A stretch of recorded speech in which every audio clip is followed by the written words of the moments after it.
wonderful people all over this country. She is a beautiful girl. Guyana will become the next Dubai, and we, the citizens of Guyana, are super excited to benefit from our homeland the same way the citizens of Dubai benefit from theirs. This is what life is like for citizens from the Emirate of Guyana will become the next Dubai. With wonderful people all over this country.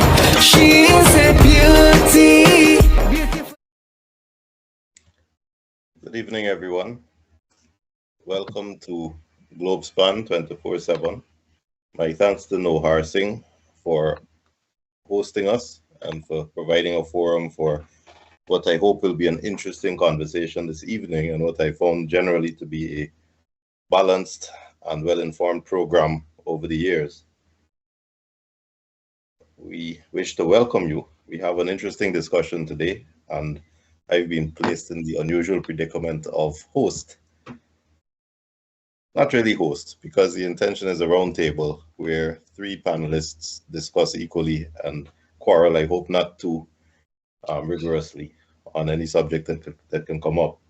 And speaking of the three panelists, please allow me to introduce you to someone who doesn't need any introduction, Mr. Leyland Roopnarine. Mr. Roopnarine is a businessman, a real estate man. He is based in New York and has successfully run a business there, but his roots and his heart are very much in Guyana, and he has been an active commentator on issues political, and has been fair, impartial, and willing to criticize anyone who deserves criticism. And I am sure he will be a useful addition to our conversation here. Also with us is Mr. Adam Harris, who again is no stranger, and someone I myself have known for more years than I wish to disclose here. Mr. Harris has a long and distinguished and not always easy career in media. He's been a reporter, a journalist, a commentator. He's written articles, and he has been an editor. He has been well informed and involved and in the mud in things political and in any area that deserves media attention, and is one of our most experienced journalists in Guyana. So welcome, gentlemen. Thank you. I'm sure we have a good and interesting discussion ahead of us. The subjects which have been chosen for us for discussion this evening are interesting and somewhat unusual. We are first asked to discuss the recent policy which has been announced and implemented by the government, which is the temporary jobs which have been created for about 1,000 Guyanese that we are informed of throughout Guyana, from regions 2 to region 6, where part-time jobs were provided at a standard $40,000 a month rate. The policy was commented on and introduced by Bharat Jagdeo, and was touted as part of the effort, first of all, to ease the pressures of the increasing cost of living, to ease the pressures of unemployment, and to find a way to allow money from oil, or free oil money, to trickle down to the ordinary Guyanese who may be too far away from the industry to be benefiting directly. Leyland, let me start with you, please. You are an established businessman with a sound understanding of the economy and how economics works. What is your take on the policy itself, on its implementation, and how do you project that its success rate will affect Guyanese? Well, firstly, the government has raised the debt ceiling. This is about the third time since it has taken office. And our debt ceiling now represents 59% of our gross domestic product, which means we are going into very, very uncharted waters here. With an increase in spending, what is going to happen again is that you will be heavy inflation as we are seeing, because the government is pouring more money into the economy and there's not enough job or commodities to back that money up. So there is too much money chasing too few services and goods. That's one of the real causes of inflation. Secondly, and many people in Ghana aren't aware of this, but Gaisuku is getting about $5 billion annually as subventions and subsidies. Gaisuku is a drain. We cannot sustain that amount of money. It's like using your credit card to buy something, and you have to pay an interest on your credit card, and you have cash in the bank. So this government doesn't seem to be cognizant of the fact that it is not their personal money that it is spending. You're spending taxpayers' money. You're spending the fortunes of this country. You're spending future money, because your spending is based on projected revenues. And we knew what happened in 2008 in the United States, because it is projected revenues that caused the downfall, because there was too much liquidity in the banking system.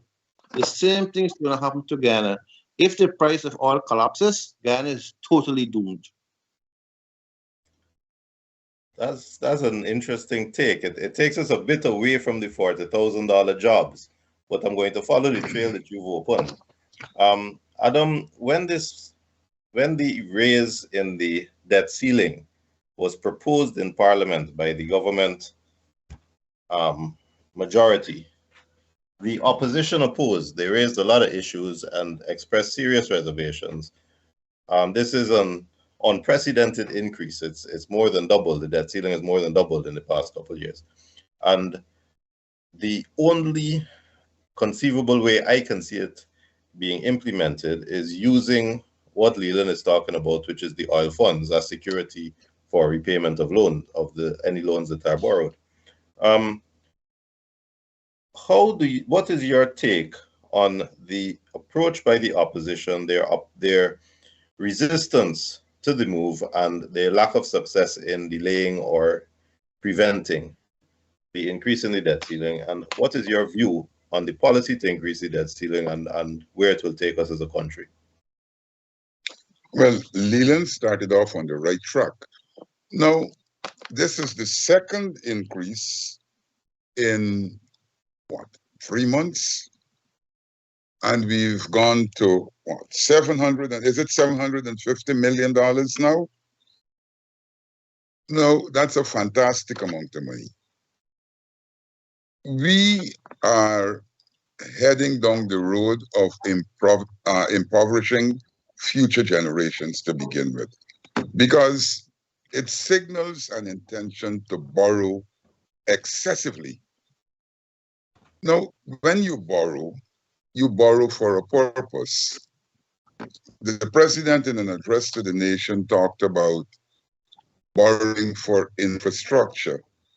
Infrastructure is good.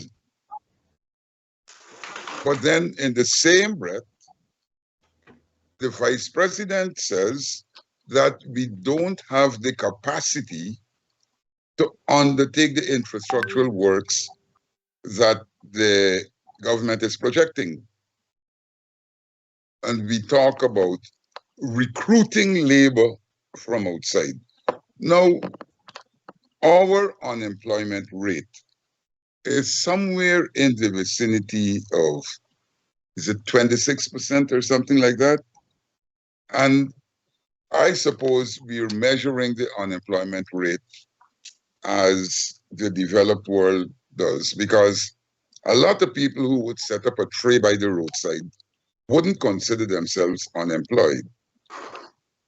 The question of skills, though, is a different matter.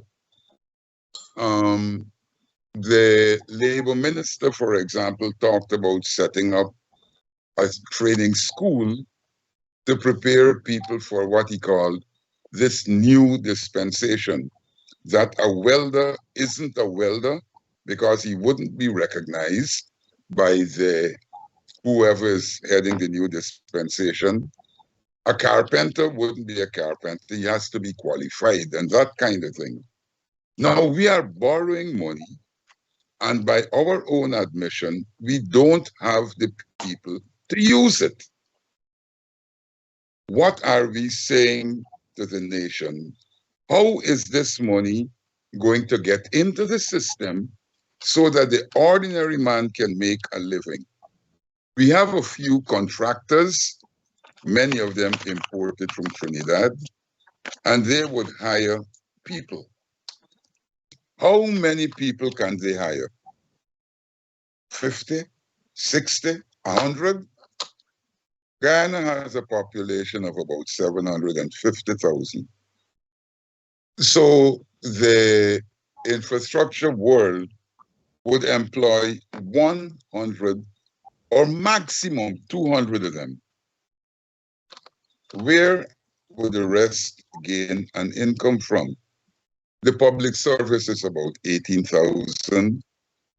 And that would include the nurses, the policemen, the teachers. So I don't understand you wanting to borrow money and you don't have the capacity to use that money. So we're going to import people from wherever they come, and we're going to pay them more than we would pay the Guyanese. Now, those of us who know Guyana would know that when foreigners come to your country, they don't spend, they work to send money back home. So a lot of the money that you want to put in the economy would be diverted from Guyana. The end result is that poverty would continue to rise, and consequent upon the rise in poverty is crime. So I don't understand the need to borrow money. And as Leyland says, we have money in the bank. Why borrow? If I have money in the bank, why would I borrow money to do something and pay 8%? I have no regard for my pocket. So that's my take on the debt ceiling. It's not a wise decision. And I'm worried. I'm old and heading out of this place. But what about my grandchildren? You raised an interesting point that I think I would like to follow up on. You see, with the closure of the sugar industry, I know there's been a half-hearted effort to revive the Gaisupo, but I think we can all acknowledge that the sugar industry, if not dead yet, is dying and well on the way. But when the coalition closed the industry and about 7,000 jobs were lost. 4,700 actually. These weren't clerical jobs alone. These were for the most part laborers and people at the bottom. We're not talking about a group of highly educated folk. Now, when the 1,000 part-time jobs were created under the new regime after 2020, the statement by the vice president when he went to Berbice to talk about it, I found that interesting. He said it was the intention that these jobs are clerical. He says that they're not temporary jobs, they are part-time jobs. And when Aubrey Norton raised the question, well, what qualification do these people need to do the jobs? The quotation that I'm seeing from Mr. Jagdeo is, the qualification is that they are Guyanese. They don't have to have any other qualifications. And he continued to say, we expect all of you who are in this program to use the other opportunities provided by the government to study, to upgrade yourselves. Well, here's the problem I have with that. If you are pretending to take 1,000 people in, the first question is, well, is there a need for these people? Where are these 1,000 jobs? And who was doing the jobs before? Is it that, there was such a paucity in our public service, such glaring gaps in our public service that we were providing no service at all? Or are we just manufacturing and creating imaginary jobs, which really are handouts? The fact that you are finding unemployed people who, for the most part, especially in Barbies, may have come from the sugar industry and therefore are not clerical, highly educated, skilled to work in an office and to understand administration, accounts, and that kind of thing. And as Jagdeo specifically said, their qualification is that they're Guyanese. I don't think that there's much camouflage there. It's quite obvious that all that's happened here is free money is being given out. And in fact, we have heard feedback about preference being given to family and friends and that kind of thing to get the jobs 10 days a month, 3 days a week, that kind of thing. It takes me back to what you were saying, Adam, that there doesn't seem to be a holistic plan to say these are the industries that we want to develop. This is how we plan to develop these industries. And this is how we need to train the people. This is the area that people need to be educated in or trained in so as to be placed and equipped to work in the industries that we want to grow. Now, that's a huge problem for me. Leyland, you mentioned the economics of the thing. But do you see a solution, understanding that we need a policy to allow short-term, medium-term, and long-term trickle-down effects so that everybody's feeling the benefit of the oil money? Every Guyanese is feeling the benefit of the oil money. But these handouts, whether it's in the form of some part-time job that is manufactured and invented, or some school grant, or some farmer's grant, or some fisherman's grant, that you're buying votes. You are saying, look what your caring government is doing for you, and you're just handing out free money. Can you conceive and suggest a policy that will achieve the result of a trickle down in a systemic way that is predictable and understandable, but also in the context of allowing the society to grow, allowing the economy to grow in recognized industries that we can flourish in? Well, Timothy, the great economist Milton Friedman, Nobel Prize winner, once said, if you give the horse enough food to eat, the sparrow might get some food from the droppings. So that's the horse and sparrow economy. And if you look at the oil producing countries in the third world, Africa is a case in point. Nigeria, Ghana, Equatorial New Guinea, just to name three.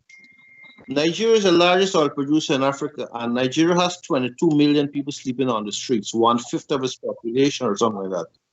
That's the horror story about who produces oil and who gets the payments for the oil. It's not a case where you divide the amount of income for a country, the gross domestic product, divided by the population. You say, oh, per capita, Ghana is the richest country in the world. Yes, per capita on a piece of paper, it is the richest country in the world. But are we seeing it from a practical point of view? Ghana is still a very poor country. You judge the state of a country by the state of its roads and hospitals. And instead of building so much roads and infrastructure in the hinterland, which of course is being used by the mining companies, the Chinese, the Canadians, and the Australians. The Australians, they bring their what you call their valuable extraction from our soil through those roads to be exported.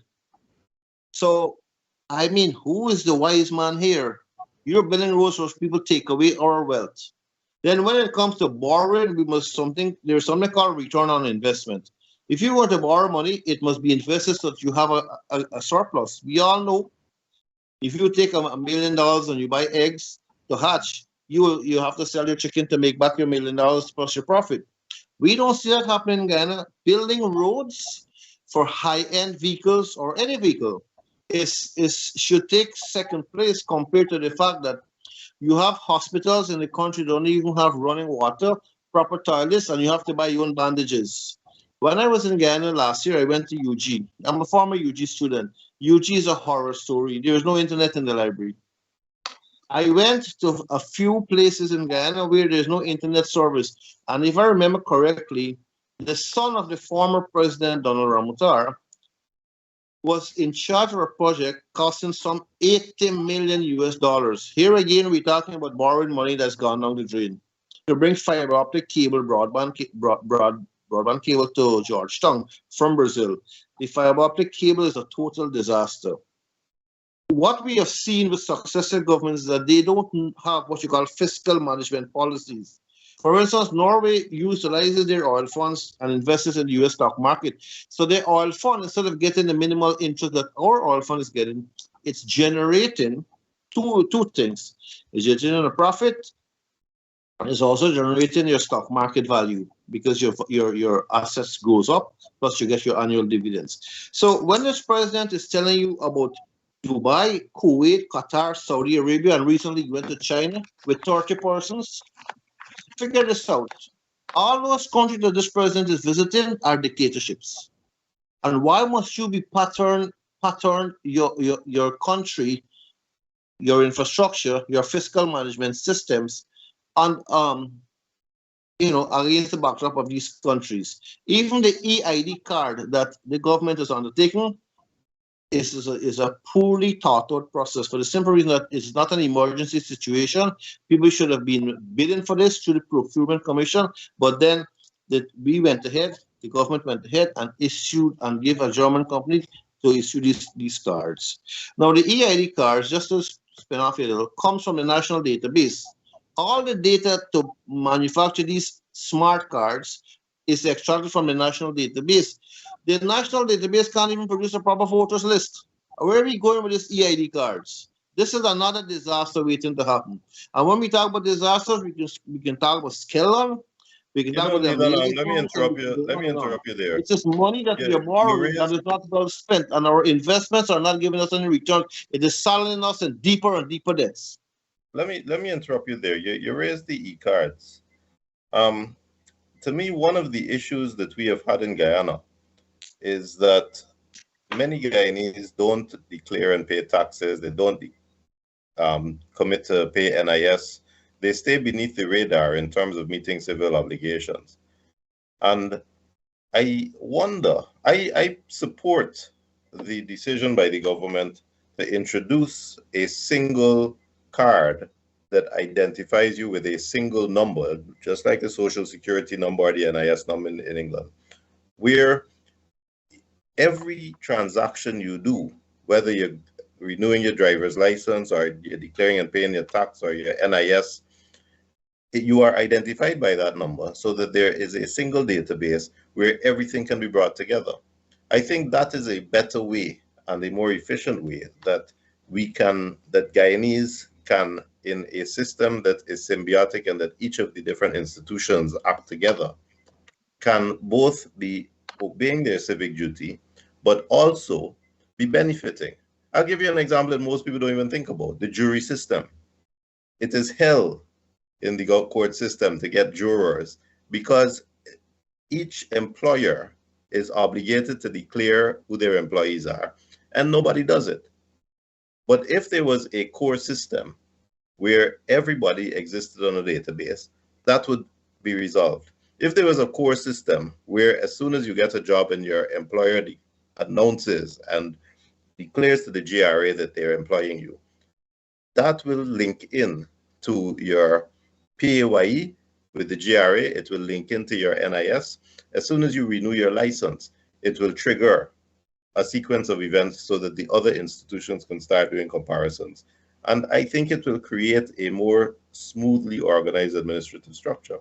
I agree with you that how it is implemented with sole sourcing from the German company is completely undesirable. And Guyana is becoming more and more, less and less transparent with more and more suspicion of corruption. So I agree with you as to the implementation of the idea. But don't you think that as an idea itself, it is a good idea for Guyanese to have a single security number, single security arm? Well, Timothy, to have these data recorded and then transmitted and shared with other government agencies, it's a great idea. But there are two things you have to understand. The government could actually be spying on people with their transactions. And secondly, In order for this data to be transmitted, you need proper broadband Wi-Fi signal. And right now, you can't even get a proper WhatsApp call in Guyana. So this is a high-tech system, and we are not prepared for it. And as much as the idea is good and having the card is good, we could have the card. It's like having a good car, but you don't have the road to drive it on. Right. And I hear what you're saying. So there is a fear of abuse, just as there is a fear of abuse in every area of endeavor in Guyana. And wouldn't that fear of abuse be allayed, be sorted out to an extent, if instead of saying that the minister will create the commission and appoint the members of the commission, you allow the opposition by Parliament and in the act that passes it and implements it, allows the opposition a couple seats on that same commission so that they have a say in the personnel who are being hired and in how the oversight is being done, so that it's not all secret, not all one-sided, not all answerable to the minister, who we know is answerable to the 2 or 3 central PPP figures. Do you think that would alleviate the suspicions that are immediately caused? Adam, what do you think about it? Yes, it would. However, as is happening in Parliament, once you have a majority, I can have my say, but you can have your way. So there would be transparency. The opposition would be able to make its views known, and the press would carry it. But that doesn't change anything. All right, but looking at the e-card, it has a lot of things going against it. If I am taken from the database, I suppose this card would indicate my salary. No, It no, would I don't think so. So how do you improve your taxes through this card? Because you have to declare and pay the tax. So many people in Guyana don't even file a tax return. All right. So I have to pay. What is there to stop me from under-reporting whatever I earn, especially if I'm a private employee? That is always the risk, and that is what GRA's job should be. But once you are on the radar because you are filing your tax returns, then the GRA is in a position when you pass a transport or you receive a transport for a property or you buy a car or you sell a car, that resonates back to your tax declaration with the GRA. It resonates back to the NIS payment you're making in NIS. And if there are inconsistencies, it's easy to come up. So that the whole mechanism, by allowing all of these transactions to be visible on the database, if Adam Harris is buying and selling $100 million properties and is declaring $20 tax, an alarm goes off. If he's paying $10 NIS, those inconsistencies become more visible because they exist on a single database. And it's the e-card that will allow that database. I'm not sure I agree with Leyland on the question of the internet. I mean, the internet is here. You got satellite internet. The internet works. We live in Guyana. I'm here on the internet talking to you, and you're on the internet. I believe that it's available in the government agencies and it can work. So I agree with him as to the implementation of it. This sole sourcing causes corruption. But insofar as the idea goes, I've got to say, I think it was a good idea. In fact, we had proposed it several years ago, and I would like to see it implemented properly, but there is the fear of abuse. And that is why, as you say, and you raise a point that I don't know, we hear people talk about how there must be a vibrant opposition and hold the government accountable and that kind of foolishness. When at the end of the day, you could be as quarrelsome as you want. And if you got 32 votes in that house, when it's all over, the law is passed that the majority wants to pass, and you might as well have stayed home. So as soon as you talk about some vibrant opposition and keeping government accountable and that kind of thing, if you got 32 seats there, you lose. So I hear you with that one. But in terms of how to implement it, surely, if the measure can be taken that both opposition and government are represented on that commission, so that there is a luxury in the management who are appointed by that same commission, that they're appointed based on their qualifications, their professionalism, and their work ethic, rather than the fact that they might be the cousin to the minister.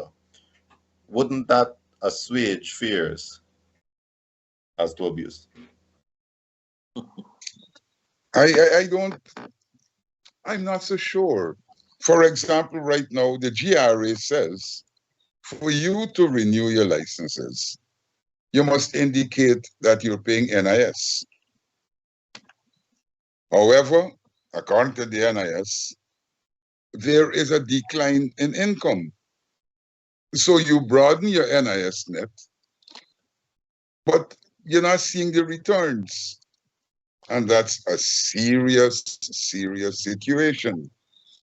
So you will broaden the net with the e-card. Well, I'm not sure that you're going to see it. And Leyland talked about hinterland roads and for the foreign companies. With all the investment we're putting in the roads, I was shocked when I learned that for the past 2 years, we've been seeing a decline in gold declaration. So we put a lot of money to boost gold production, but the production going south. We're not seeing anything. Actually, Adam, I think the gold production is coming north. All right. All right. And when that happens, you have to question your investment in the roads, which was what Leyland was talking about.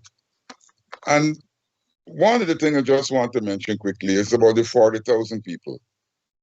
And you said they were doing clerical jobs. Not true. 1,000 people. 1,000 people. I have seen some of them. Some places have security guards at the gate. And these people sit there. You're going, what's your name? Who you're going to? That's what they're being paid for. To ask me my name and to find out who I'm going to. What do they do with that information? Write it in a book. I mean, you talk about 1,000 people doing that. And these are not cleaners and all of that. These are people who just sit there because they want to get $40,000 a month. $200 US a month. By any standard, any standard. Can you picture what that is going to do for that person?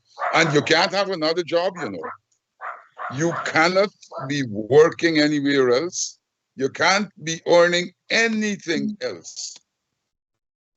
$40,000. I'm trying to picture what 40,000 would do. Perhaps I'm a little above the bracket. My phone bill, my light bill, my water bill, my internet bill, phone, and my TV bill comes up to more than $40,000 a month. I ain't eat yet. I ain't travel yet. I ain't buy clothes yet. I ain't buy sanitary products, toothpaste, toothbrush. I ain't do any of that. I just pay bills. So I'm trying to picture what a part-time employee would do. And many of them are single parent women. So they can't turn to a husband to say, well, you got to help foot this bill today and you got to help foot that bill. They got to struggle. And this might sound indecent. But in Guyana today,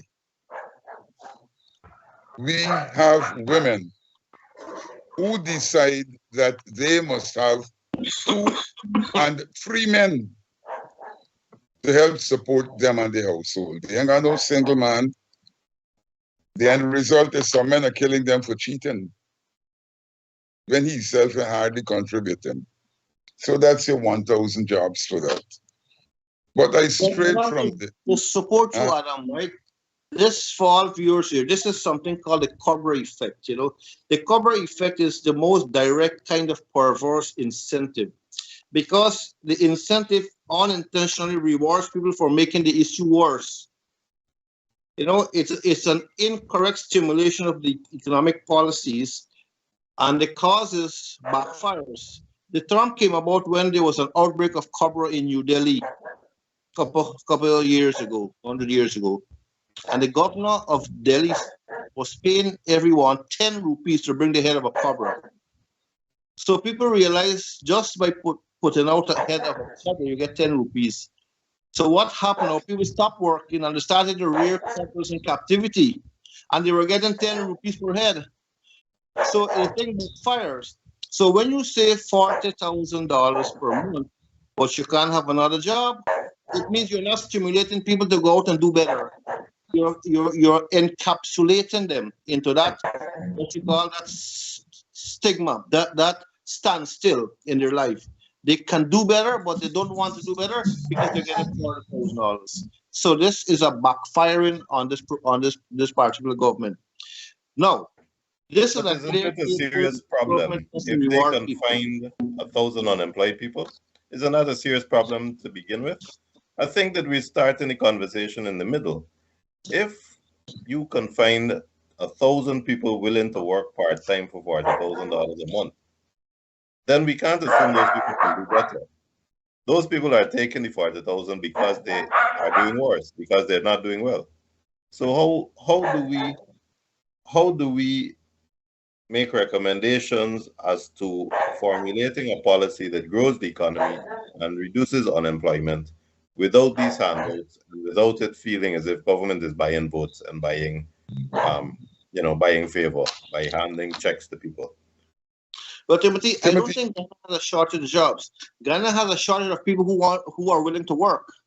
So if you raise the bar here and say, I will get you a job, but you have to be qualified to this level, you will stimulate people to become more qualified, and you have a higher level of performance, because what you're giving people here are menial tasks to do. Sweep the roads, sweep the school, pick up garbage.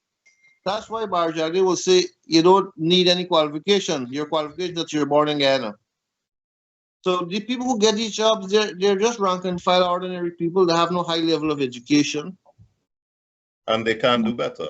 In fact, for the last 100 years. Yeah, and he is saying to them, you can't do better, take this and shut up. And they're saying, okay, we are so happy to take $40,000 a month. And they're stuck in that mindset. So Gaisuko and its predecessors have been employing laborers in the cane field. Private rice owners, rice growers have hired laborers in the rice field. And the vast majority of jobs in the agricultural sector have been the menial jobs that you're talking about. Yeah, and but the pay was better.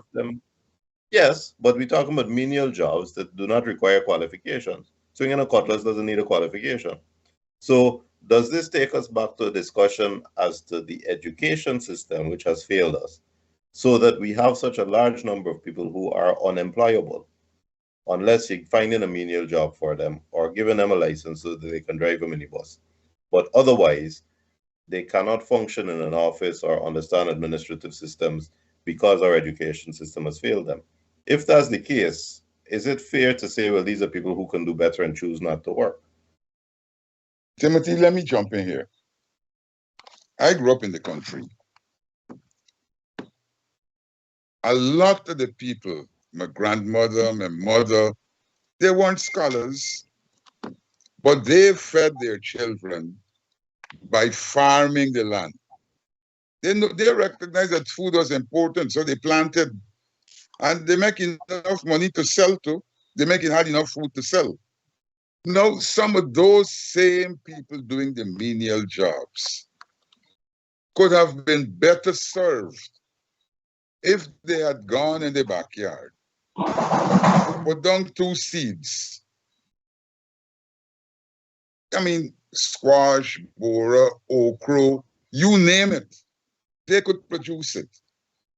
My brother, they would be happy to see the thing. You go up the Demerara River.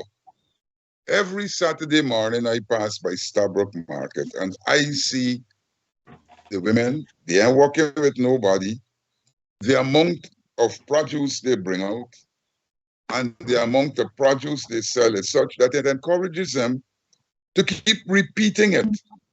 It's a menial job, but it's a job that is earning them something rather than sitting down at the gate and finding out my name.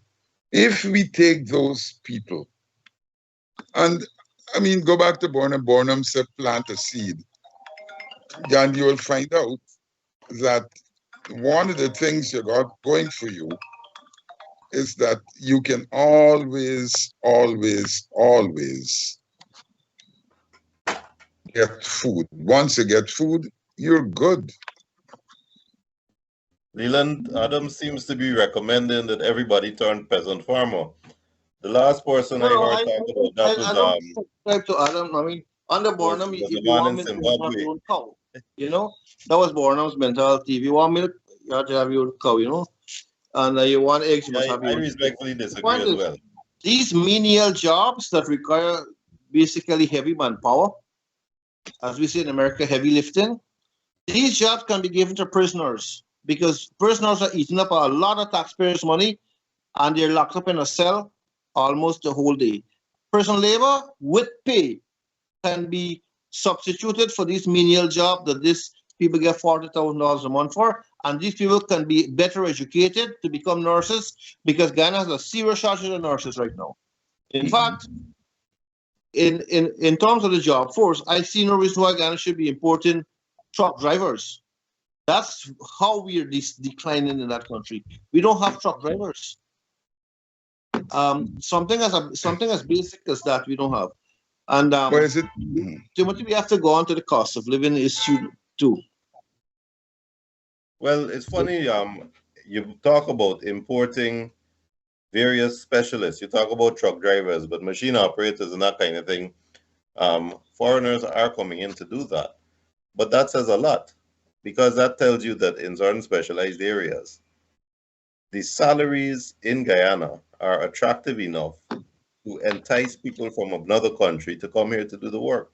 There has been a turnaround in specific areas where there's a huge demand for people who understand equipment, understand heavy machinery, how to operate it, how to maintain it in the mining industry, in oil and gas, and they are sought after and they're paid well.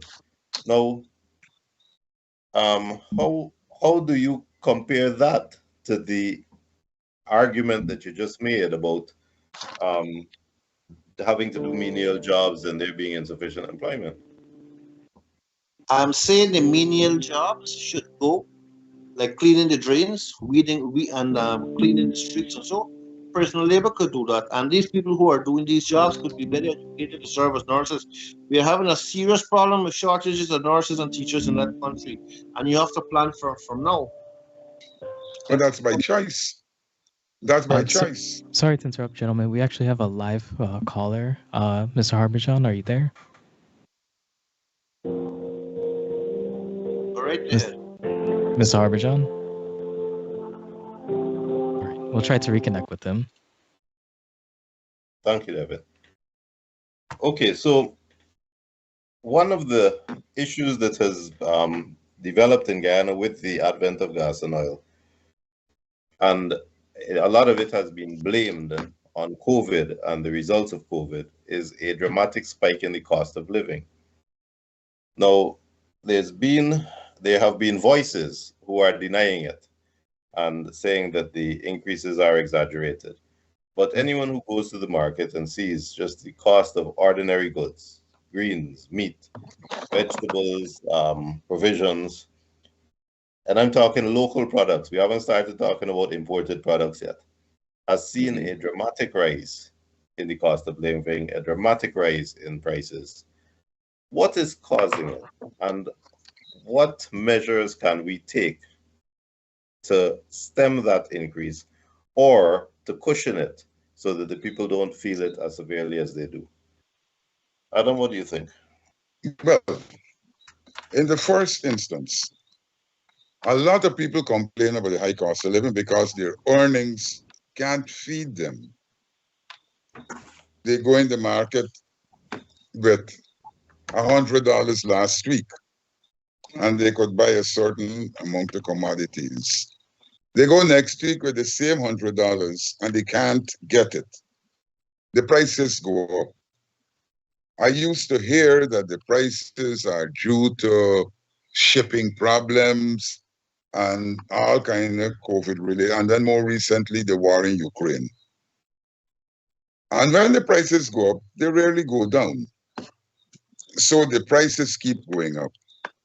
Wages and salaries are stagnant. I think No we got to public- distinguish. We got to distinguish local goods from imported goods, because I'm talking. plantain, cassava, Edo, sweet potato went up dramatically over the past 2-3 years. And Yes. at first, it was blamed on weather patterns and flooding and drought and all kind of thing. But every time a price Right. goes up, as you say, it doesn't go back down. Now, there's Right. no way that the increase in the cost of plantain and cassava can be attributed to a war in Ukraine.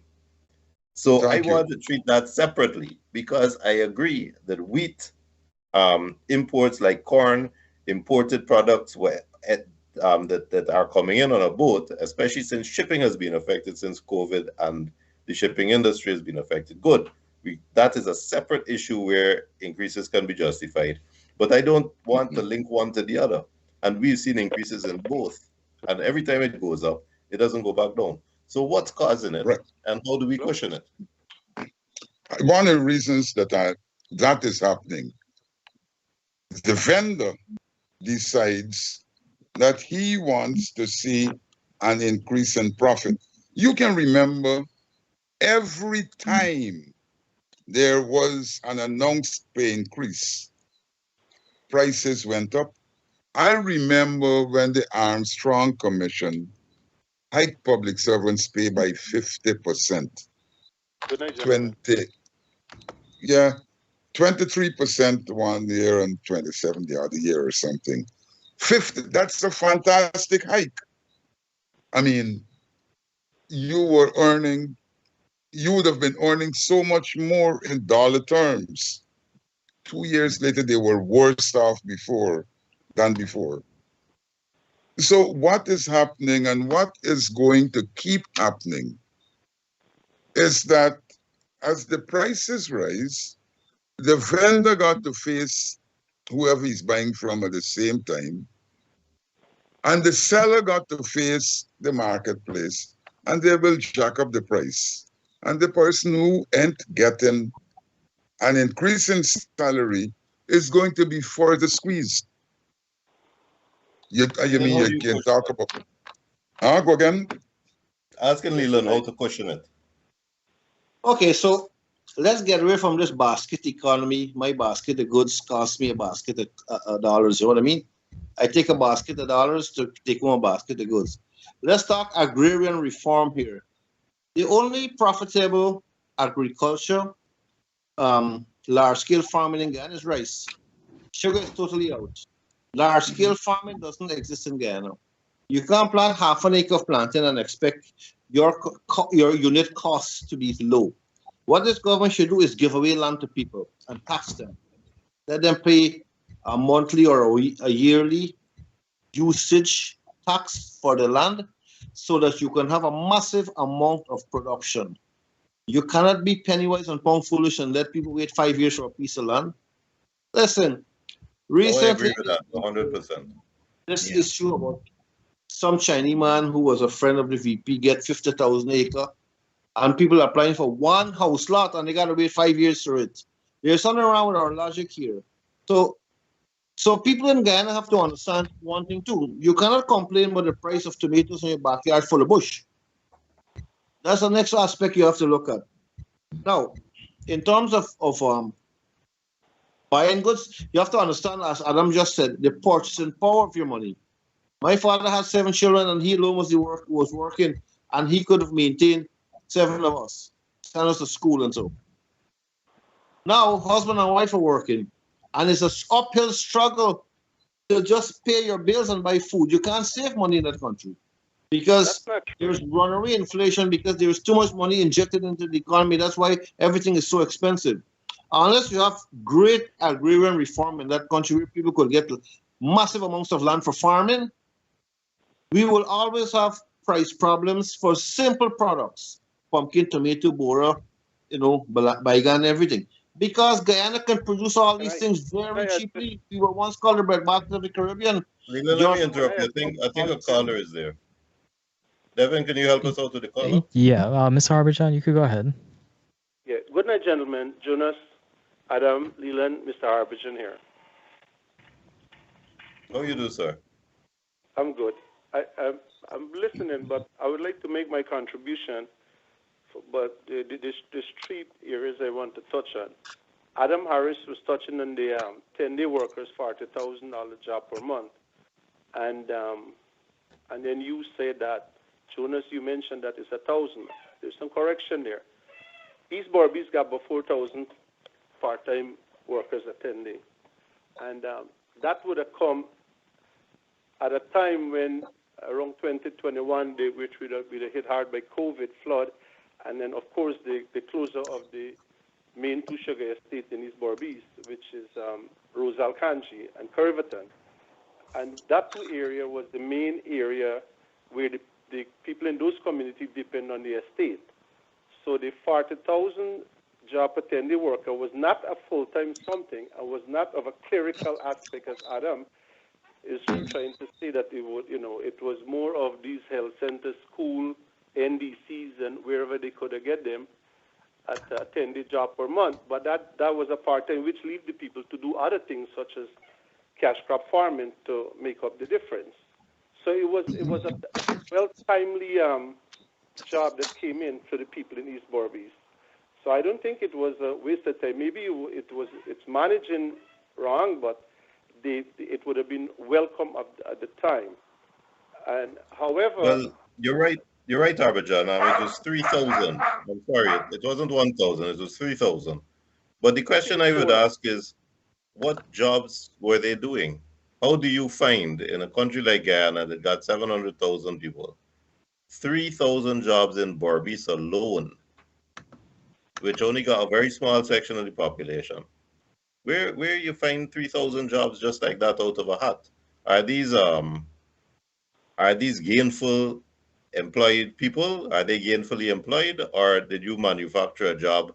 So all you're really doing from a practical point of view is putting $40,000 in somebody's pocket for doing nothing at all, which I think is the point that Adam was making. Yeah, no, well, I personally believe at the time you have the COVID and the flood was hitting hard, and then the closure of the estate, and the two main areas in East Berbice, especially East Berbice, is predominantly agriculture, so you hit hard. Rice farmer face it at the same time. However, the areas you made that point, but that's not the question. The question is, aren't these jobs manufactured? Are these people doing something that can be called gainful, that's contributing, or are they in reality just getting free money, $40,000 a month, because they're not doing anything? The job is entirely made up, is conjured. No, you're not producing anything. They're not producing anything. They're in the service sector. Let me get this out. It's produced, Jonas. One of the things is, right, we're complaining of lack of staff at NDC health care sector, but these may not be skilled people, but they came in there and they worked a 10-day job and they were making contributions. Like Adam said, some of the areas where people, we have a lack of jobs in the entire country right now, where workforce is very minimized for the past decade. The thing is these people end up at the NDCs, municipalities, schools, healthcare center, and some even end up do work along the playground. I just on this television program. Let me talk to you when it's done now. Hello? Yeah. Now, you gotta mute I want to touch on what Leyland was saying, right? Leyland was saying about the internet source that is getting bad, and that's not true again. I want to correct Leyland. Yes, it may not be to the AAA standard, as Jonas say, we all on internet right now. Our court system now is via Skype. That's how the court system, most of the court system run in the country. We also have schools, which would have most of the school or all the school have internet or free Wi-Fi. It may not be as fast as people want, but whatever service you pay for, that's what you get. Yes, it's improving, but we will get there. So it's It's not going to be like ABC countries. So we are. So Adam talked about the workforce, or one of y'all talked about what's going on across the country with infrastructure. You know, y'all leaving out the private sector, which is the biggest employer in this country. The biggest private employer in this country is private sector, business people. Every 10 regions have Chamber of Commerce. Chamber of Commerce sitting back. Members are sitting back waiting for government to fix their problem, even contractors, to find labor. They have to take a lead role and find workforce. If you don't find it in Guyana, look at other countries, like what happened in other countries. If we sit down and trying to wait that government going to fix the labor force, well, it's wrong, because migration, I think I spoke to Jonas, migration is taking a toll and taking away the skills, but businessmen who want to be in business have to look other way and don't depend on government.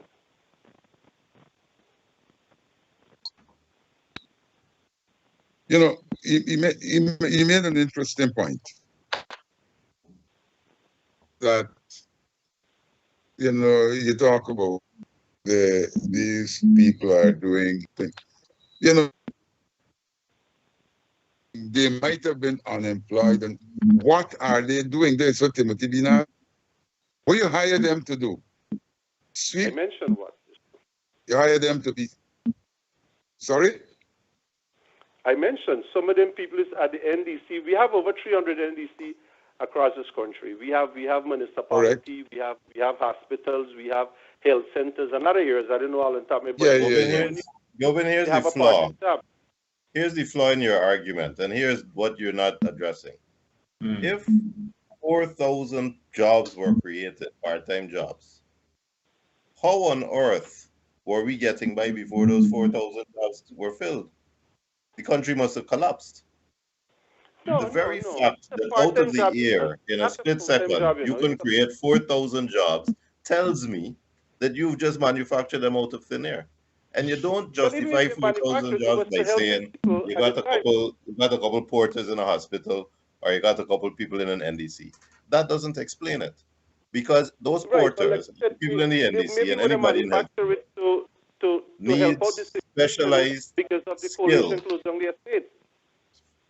And you've gone back to the fact that there was unemployment. Let us agree. The coalition closed down the estate. It was an atrocious economic decision. It was poorly done, poorly planned out, and it was done by an uncaring government who felt it wasn't their problem. Good. So you got a lot of unemployed people. That is a different conversation from the fact that when you're giving out $40,000 a month to 3,000 or 4,000 people who do not have the skills to pretend to do the job you're asking them to do, you're not solving the problem that the coalition created. And there's even a deeper problem that sugar was already in a problem when the coalition closed it down. We were already pouring money into Gaisuko that was not operating profitably after 23 years of PPP governance and 28 years of PNC governance. So we've had a general decline by poor leadership. Coalition closed it down in an uncaring manner, huge unemployment, and then somebody comes along and says, here, take free money, 40,000 a month. How do you justify that? It doesn't solve the problem. In fact, it creates, as Leyland said, it creates continued dependency where people come, collect their handouts, stay poor, not doing anything gainful, not doing anything that satisfies themselves, but grateful to the government that is buying their vote by giving them $40,000 every month. Right. But one of the area you're missing out is that, remember, these people would have gone into rearing chickens or into cash crop. When 10 days of the month they can work, they still have 20 days for themselves. So it is something they can fend off of that. But I don't know how long the program with the $40,000 job will go per month. Maybe a couple of years it will fade away, or maybe by end of the year. I don't know. But that was at the time. That's what I am one for it. That was a little skeptical that, look, you could have taken the 40,000, put them in the private sector, give it to the private businessman or manufacturers or millers or the contractors, let the government give them the 40,000 and the employer put another 40,000, make it 80,000 and make it a full-time job. That was one of my proposals. Well, that proposal places a great obligation on a private employer who may not want to employ you in the first place. If you're Right government, now, you got to stay government. And the government's job, I hope you'll agree, is to help people by creating an NIS system where if you're injured, if you're sick, if you're unemployed, there are benefits that are available as part of a system. So if you're unemployed, you go and you report that you're unemployed. NIS pays you during your time of unemployment, but you are in the meantime incentivized to go and find a job because you have to show, as happens in the first world, that you are making efforts to get a job. And then when you get the job, you come off of unemployment. So there needs to be a system where the government isn't pretending to be paying you as if they are a commercial entity, because they're not. the And all they're doing government is have a pouring taxpayers' skills money program into a training. bottomless pit. I'm Government sorry? previous and now have a skills training center. I can speak on behalf of Portmoran. When these, and then you have the TI. When these graduates come out to electrical or whatever they came out, they find jobs. They sign up with these employers. The employers will put them in a 30 days or 90-day probation with a little less salary. Government program get them there, and eventually they become full-time employee if they graduate, etc. But we can debate on that whole, all day in it. But at the end of the day, I don't know how long the part-time job will run for, But I believe it's benefits some. And yes, if you want to say they create the job, maybe they create to help the people at the time of the situation what was happening. Leland, how do you feel about a created job, and do you think that that is beneficial to anybody or to the economy as a whole, as a policy? We all have to learn from history. As the great poet Santayana said, those who forget the past are condemned to repeat it. I worked at a bauxite company. I had a scholarship there, and I could tell you this. When Burnham nationalized that company, at the time of nationalization, they had less than 3,000 workers there.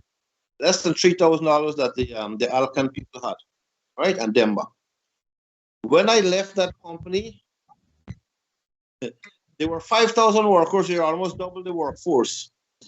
Why? Because Burnham gave his friends job. We come right back now, right? Fast forward to the year 2020, when the new government was sworn in, and we have people who are getting jobs that don't need jobs. They just find a way of rewarding their supporters. The same thing the PNC did, the same thing the PPP is doing now. They're rewarding the sugar workers by trying to reopen sugar estates, and the sugar price that we are producing sugar at is about 35 cents per pound. Our market price is about 18 cents per pound, which is half the price. That's one way of rewarding supporters.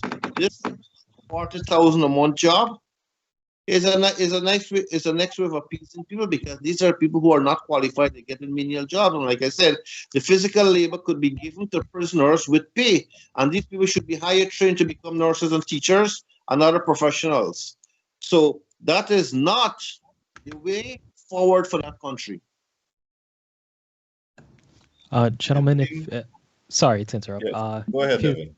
If you'd like to get on to the next subject, I believe we do have a caller who has a question regarding that subject as well. Sure, please invite the caller to say something. Sure. Mr. Haynes, are you there? Yeah, I'm here. I've been part of the discussion. You guys hear me? Yes, we can hear Yes, very well, Colin. Good to see you. Tim, how you doing? It's Very good to see you. Good to see Harris, Leyland, Arbajan, as well. So, listening to you guys' discussion is interesting, because these part-time jobs, so you've got part-time jobs which equate to about $4,000 or $20 a day. Based on the GDP per capita of Guyana right now, and that's a big number, right? That's 22,900. So let's say roughly that the average Guyanese, when that is calculated out, is earning about $65 a day. So that's about $12,000 or $13,000 a day. And you're working a part-time job, which is paying you $4,000. And giving, like I said, the earning power of the Guyanese people to keep in line with the cost of living, that's $12,000. So how does a $40,000 job, which equates to 3 days of pay, which is 3 days pay to survive, but they're doing it for 10 days. How long can somebody survive with something like this? You know, Colin, one thing I've learned over the past 3 years is that government economics is very different from the economics of a private commercial entity. When you trying to make a profit, you make sure that your income exceeds your expenditure. When you go national, they call it fiscal responsibility. But at the end of the day, you got to make sure you're buying things that are good quality, buying things that are cheap. If you're hiring someone, they're doing a good job, and that the benefit to you exceeds the cost of paying their salary. Government economics is totally different. It doesn't mean one thing to the government, that these 4,000 jobs are totally useless and nothing at all to benefit either the economy or the services that they are pretending that they are putting these people into. That doesn't matter. It doesn't matter that it's costing billions of dollars of taxpayers' money. That doesn't matter. What matters, and it doesn't matter that they're being kept in poverty, because as you say, $40,000 keeps you in poverty. Right. This is what matters. What matters is that every time they turn up to collect their $40,000, they are turning up begging the government for something, and they're seeing these government folk as masters that are giving them largesse. So they are grateful. Their vote has been purchased. They're kept in poverty because ethnic voting depends on keeping the population in a certain state. You see, if you get middle class and you got an education and you're upwardly mobile, you start being upset that a government minister is driving a nicer car than you because it's tax-free and can send his child to school, a private school, when you got to send your child to public school where it's crowded and the facilities are bad.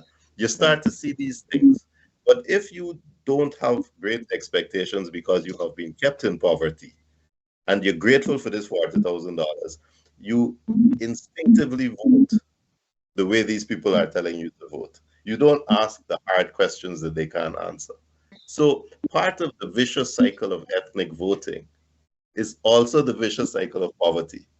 So government economics, again, is very different from real economics, and it doesn't matter to them that they're keeping people in poverty. It's a good thing.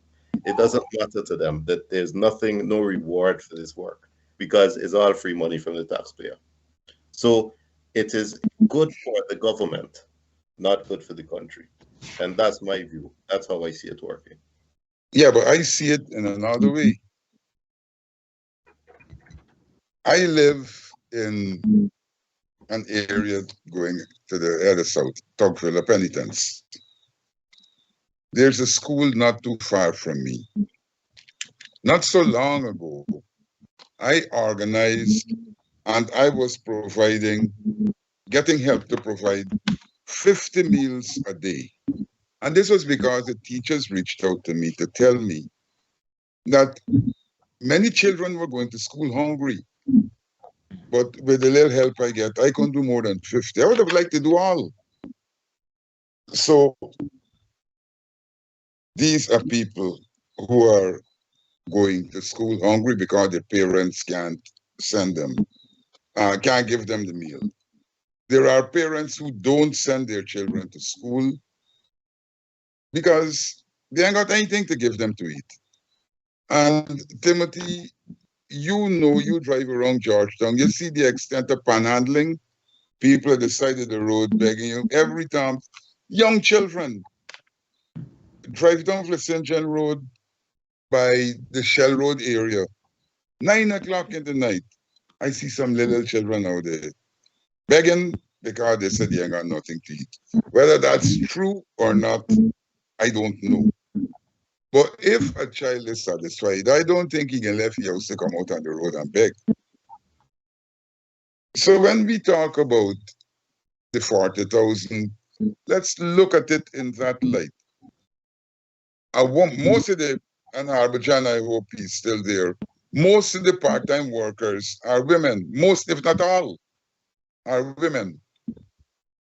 He said they work 10 days a week and they got 20 days to do something.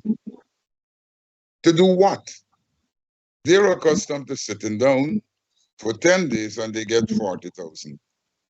What do you think they're going to do with the 20 days? You think they're going to go and walk up a sweat?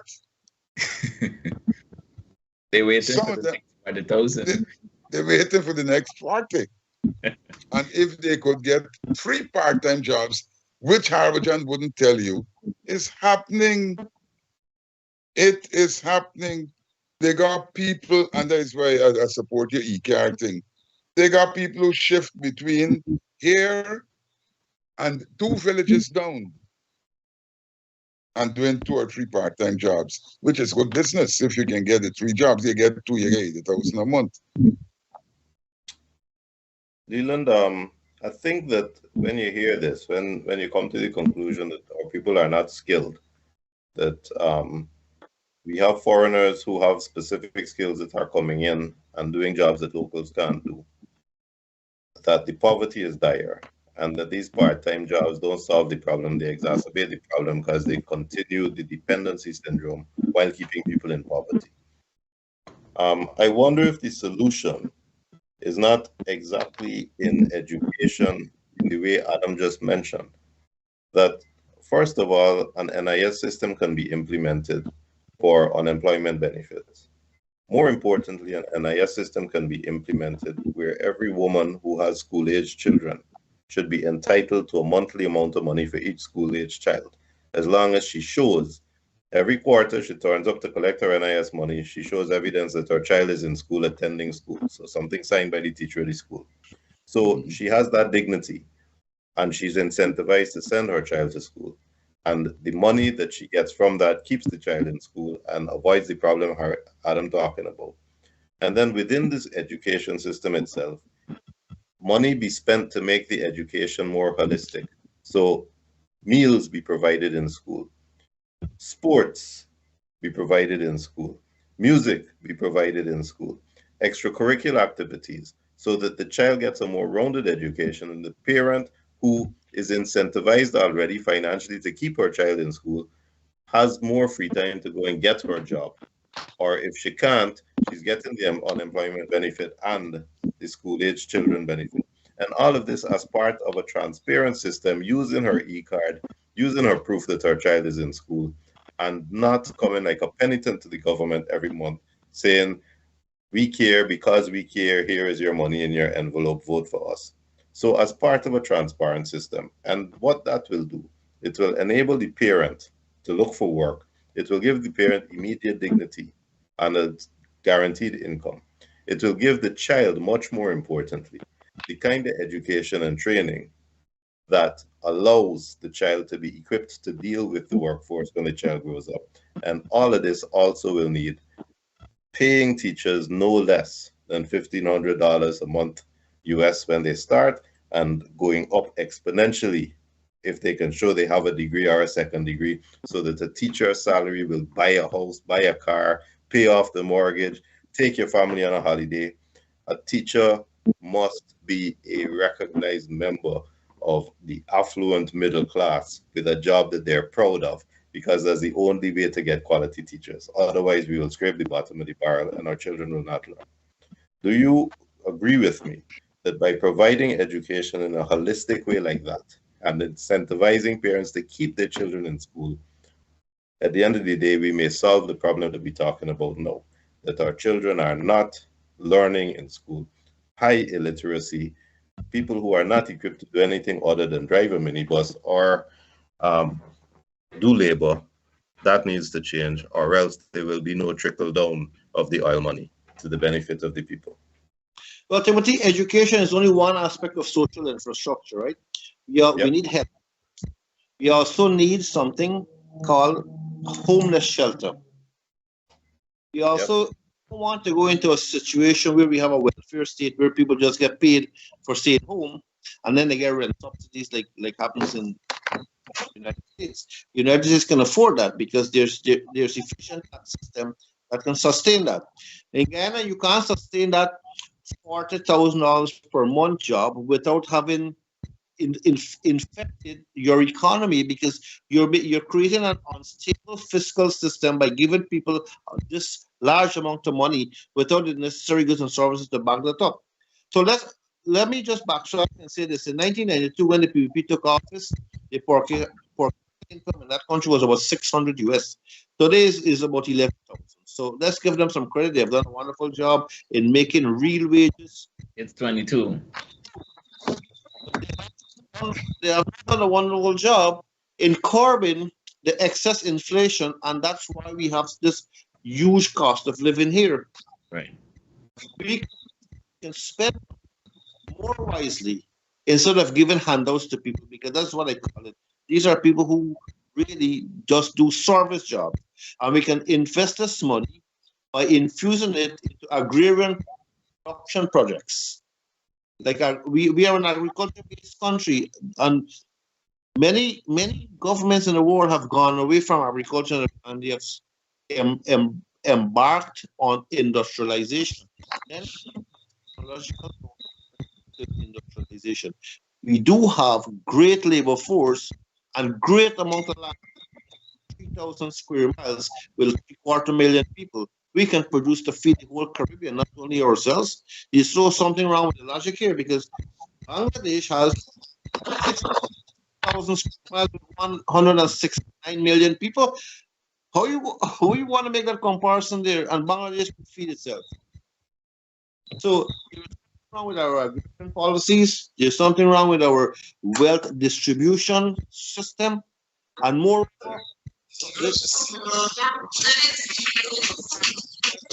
Are not well equipped to handle this. One of them played some school university in the Cold War era.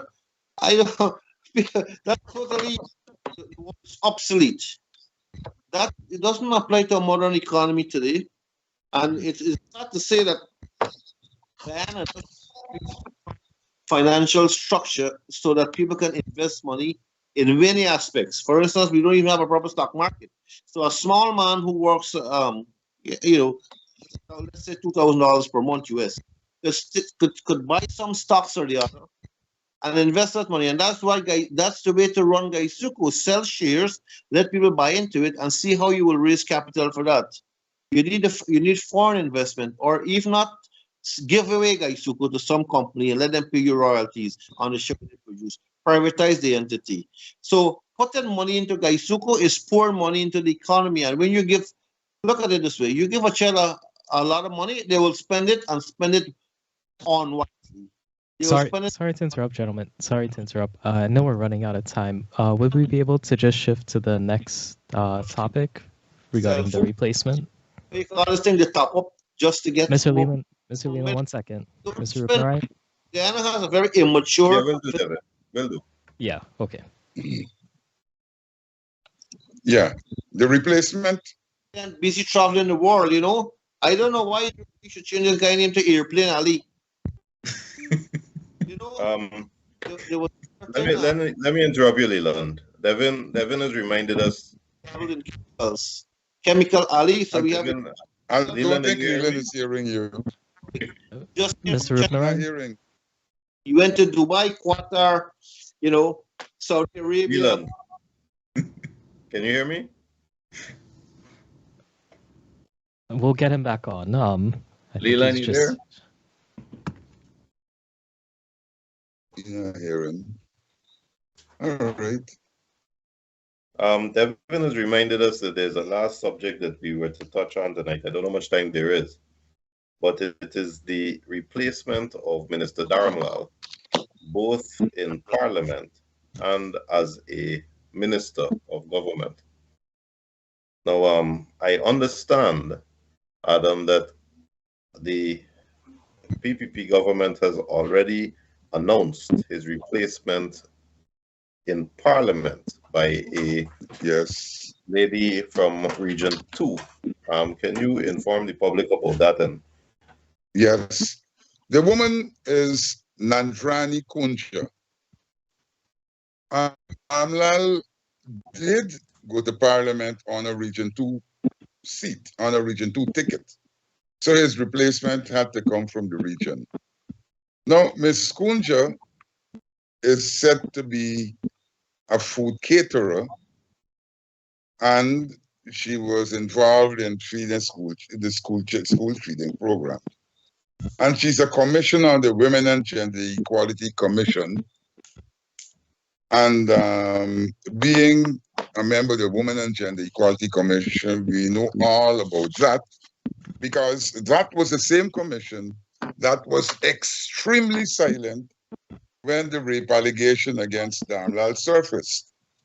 As a matter of fact, to this day, I haven't seen a statement or a comment from that commission. So Ms. Kunja is what she is, a member of the PPP. She has gone into Parliament. She hasn't yet made her maiden presentation. So at the moment, she's there just sitting down, perhaps getting a feel of the land. Will she have a say? For example, when there are presentations, if there's a budget presentation, I don't expect to hear her making any presentation. There were 1, 2, 3, today being another one, 3 sittings of Parliament since she went into office. And apart from taking the oath of office, she hasn't said anything. Dharamlall was quite vocal. His replacement is silent. That's all I can tell you at the moment. I have noticed a trend. It's something we spoke about from the inception, that the power and the decision making in the party appears to be centralized to a very small core group. The president, the vice president, and maybe 2 other people. And while the other ministers, we've seen pride and we've seen hubris and we've seen their enjoyment of the perks, you don't really get a sense that there's a great deal of autonomy or independent decision making, and not much attention paid even to competence or qualifications. No doubt there are some very competent and qualified ministers. Ashni Singh, Nandalal, Ramson, Manik Chand. These are highly qualified people who are competent to do the jobs they do, whether you like them or not. But I've only called a couple numbers. I find that for the most part, many of these ministers are almost irrelevant in terms of the capacity they have and the autonomy they have to make independent decisions. They seem entirely beholden to the big 3 in the middle, and they just blindly follow instructions. I get the same impression of the members of Parliament who are put in to Parliament by both sides. Don't even have the power to vote independently. I mean, the only exception we've ever seen is the Charandas incident, which was a shock to everybody. And I wonder why we pay 65 people to sit in that house with the full knowledge that 32 will vote how they're told to vote, 33 will vote how they're told to vote, and therefore the outcome is preordained. It seems to me that we're really wasting time with 65 yes men and yes women in there when really we only need 3. Leyland, what do you think? Well, Timothy, your party can hold a real balance of power, so you can be one of the most powerful men in the parliament, you know. Right. It's just a slim majority of 1 seat. 33, 2. Just imagine. No, it's 34. No, it's 34, 32, counting the opposition member. Well, the current constitution of Parliament, the composition it's not seems that the PPP has 34 seats, because you have to include Speaker Nadir in the PPP's list too. Because nothing that the opposition brings out will be debated in Parliament. Just imagine the most expensive project Ghana is undertaking, currently undertaking the gas shore project, costing close to $2 billion US, has not been allowed to be debated in Parliament. There is something really wrong with the logic there. But then Ghana is a strange country where you elect a dictator. You don't really vote for a person, you vote for a whole list of candidates. So, But Leyland, Adam answered that in a very short sentence. Adam pointed out, you could talk all day, and when you finish debating, the 33 votes who have instructions to vote, and that's the end of Why are you wasting the day talking? You should have stayed home. You could debate whole day on the National Resource Fund withdrawal and expenditure, but at the end of the day, the PP has the majority. So whatever you say is irrelevant, they're going to take the money and spend it how they like, as if it's their personal. That's the situation we have in both parties. They spend taxpayers' money as if it is their own personal piggy bank that they're raiding, you know. I want to say that country, there are many people who are finding themselves, who are given jobs, who have jobs thrust upon them, power thrust upon them, and they're not totally qualified. Like right presently, we have the VP who's a self-anointed expert in oil, who never studied oil. The only person who studied oil is Minister Ramsden, and he's in the minister most comical position of Minister of Sport. Yeah, but he didn't study oil. He went on a Chevening scholarship and he just do an oil program. But, well, that's not the case actually. He has a very well respected master's degree in the oil and gas. He has a master's, I think, in petroleum. And, yes, and he is a man. He is someone I know. In fact, I taught him in QC, and I know him to be very competent. I read his dissertation that he did at Edinburgh, and he's good, which is why I specifically mentioned him as one of the capable ministers. What I would say is that I don't see anybody with that capability on the other side. And if you look back 5 years and look at who was the Minister of Housing, Minister of Education, Minister, look at the lineup that we had. I really despair for us. So I would be careful how we nitpick against the current crop. The sad thing is that no matter how bad the individuals are, no matter how many disgraceful incidents, how many disgraced individuals, how many scandals, it seems that the determination of the public to vote along ethnic lines surpasses all. And I don't know why that hasn't changed yet. We have descended into some serious depths with the various scandals that have rocked this regime and the previous one. And yet the loyalty of the ordinary folk, 90%, remains firm.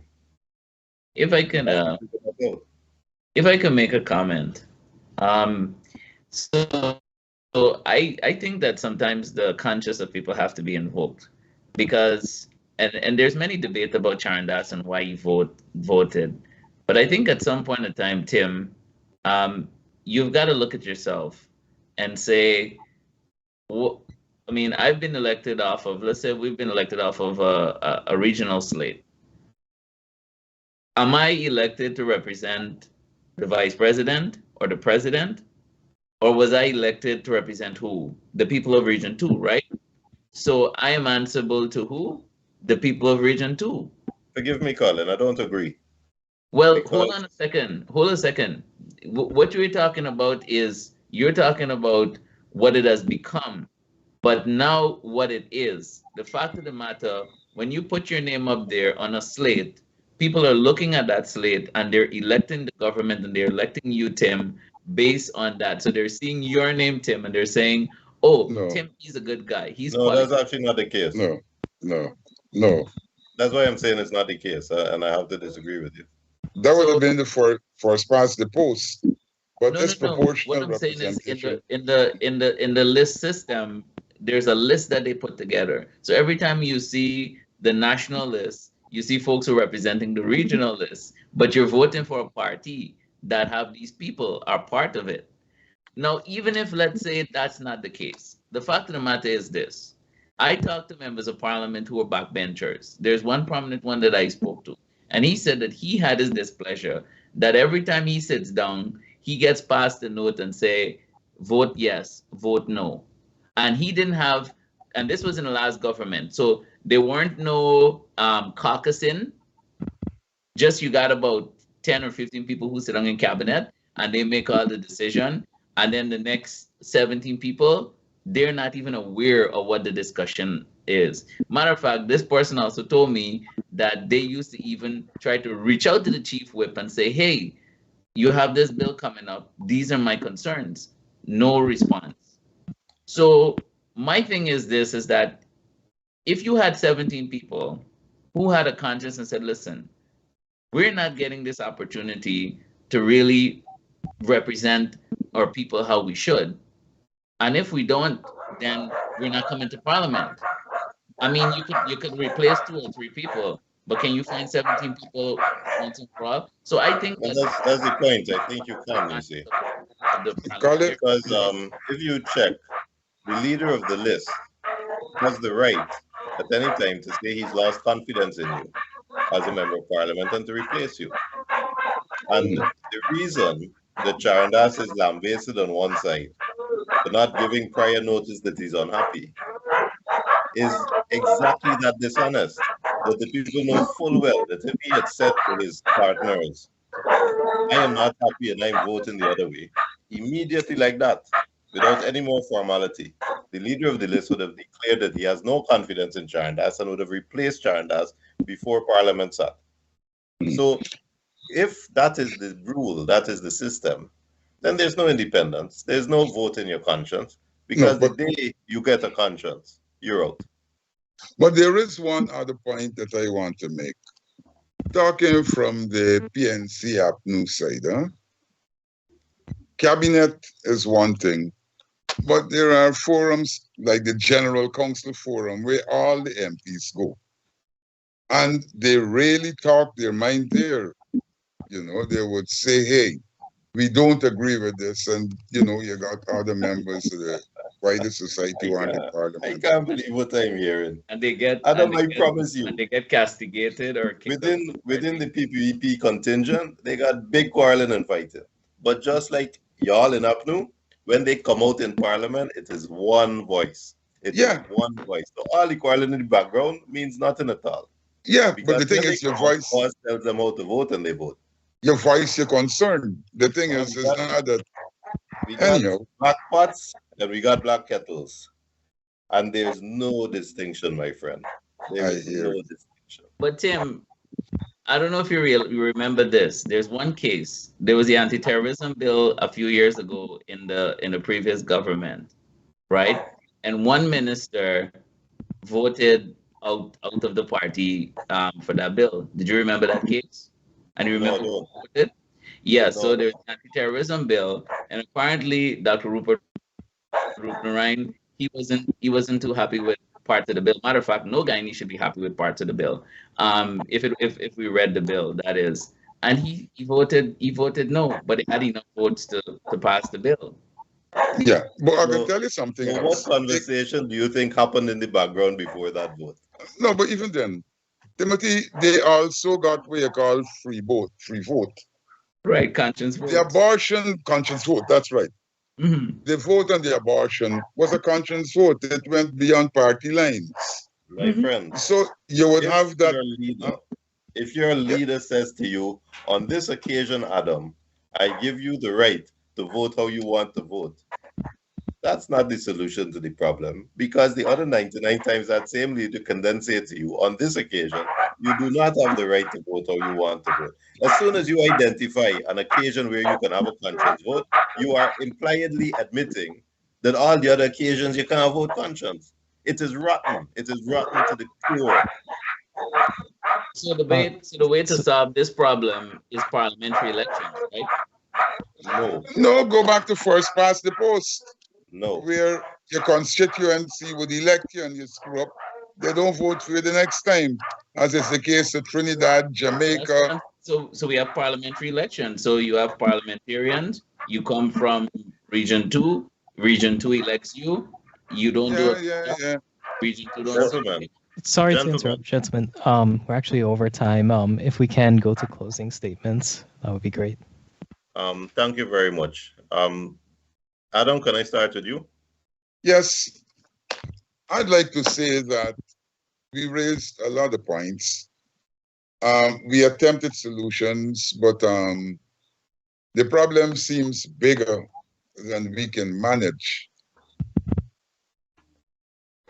It's one of the things that we would find today in our society too. We know what is wrong. We really know what is wrong. But can we agree on what is to be done? And I sincerely hope that one day there will be a forum that would afford the wider society the chance to come up with solutions to our problems. This cost of living thing. Some people agree there's no problem with cost of living, and many of us, those of us who go in the market, know that the prices are ridiculously out of whack with what we earn. So we can keep talking, and perhaps we can push for a forum where we can have meaningful discussions and solutions to the many problems that we have in our society. Thank you, Adam. Leyland, what's your final comment on this, please? Oh, the simple basic solution that we don't even need a university. In fact, we don't even need a degree. In order to make the cost of living lower, you need to increase the amount of food. So we need to increase the production of all agricultural products and also improve the cost of transporting these products to the market. So I propose great agrarian reforms where people should be given land free and pay a duty every year, every month, royalties or something like that, and improve transportation of products, because in the Northwest, many tons of produce are spoiled and are left rotten because the transportation to Georgetown, which is the main consumption of products, is very poor and very long. In fact, Bishop Edgehill went to India to launch a ship, the Lady Malisha, MV Malisha. The ship, and there is no dock in the Northwest for the ship to moor. So the ship is still in Georgetown, and the Northwest people are still waiting to bring their produce to Georgetown. So we need a lot of agrarian reform. We don't need the government to be giving people $40,000 a month job, and as much as that will help them, it fuels inflation. And above all else, we need to really improve our infrastructure, not only our financial infrastructure that I spoke about, but the Stabroek market, Border market, Lenore market, they're all dilapidated. They're totally about to collapse. We need a better fire station in central Georgetown instead of the one by Stabroek market. It took the fire trucks 15 minutes to get to Brickdam, and I could walk there in 2 minutes. Run there in 1 minute without steroids. So there's something really wrong with the logic in the country. And there's something really wrong with the officials that we elect, because Dharamlall should have been in jail. But there's abundance of evidence against him. Also, Sharon Das Prasad is still receiving a salary on the Ministry of Foreign Affairs.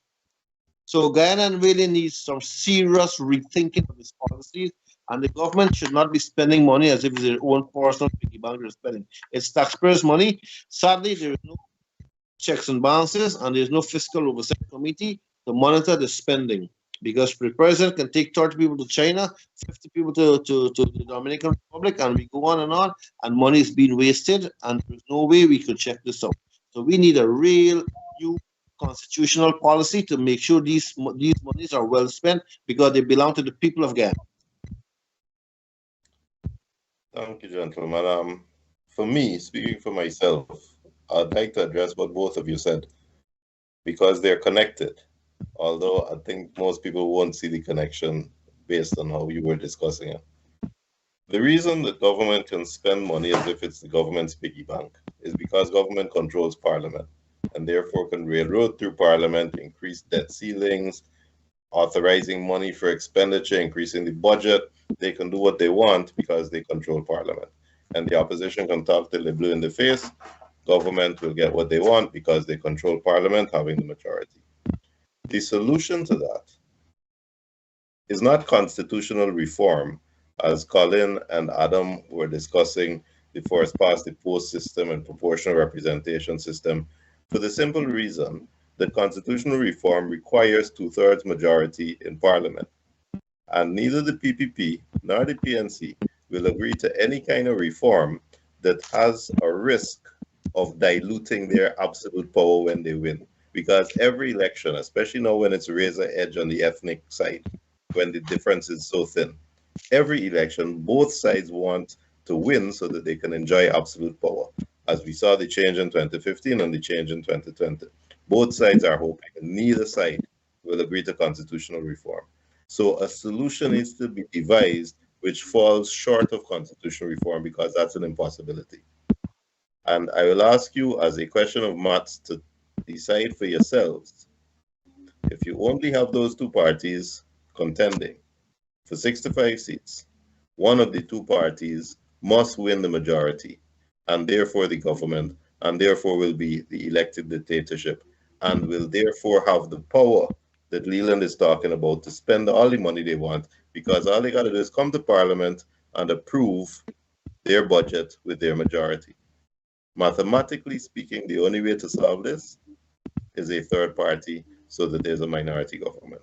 And that is something that I want everyone to think about, because you could pay lip service to it, but unless, as Colin says, you look at yourself and recognize that the problem is two parties, and therefore a third needs a solution. The third is the only possible solution. That's the only way forward. Ladies and gentlemen, I hope you enjoyed the discussion. I hope you enjoyed the small amount of quarreling we did. I would like to say thank you to Colin for coming on and lending his voice and lending his expertise. I hope to see you again in the near future. Adam, thank you. Leyland, thank you.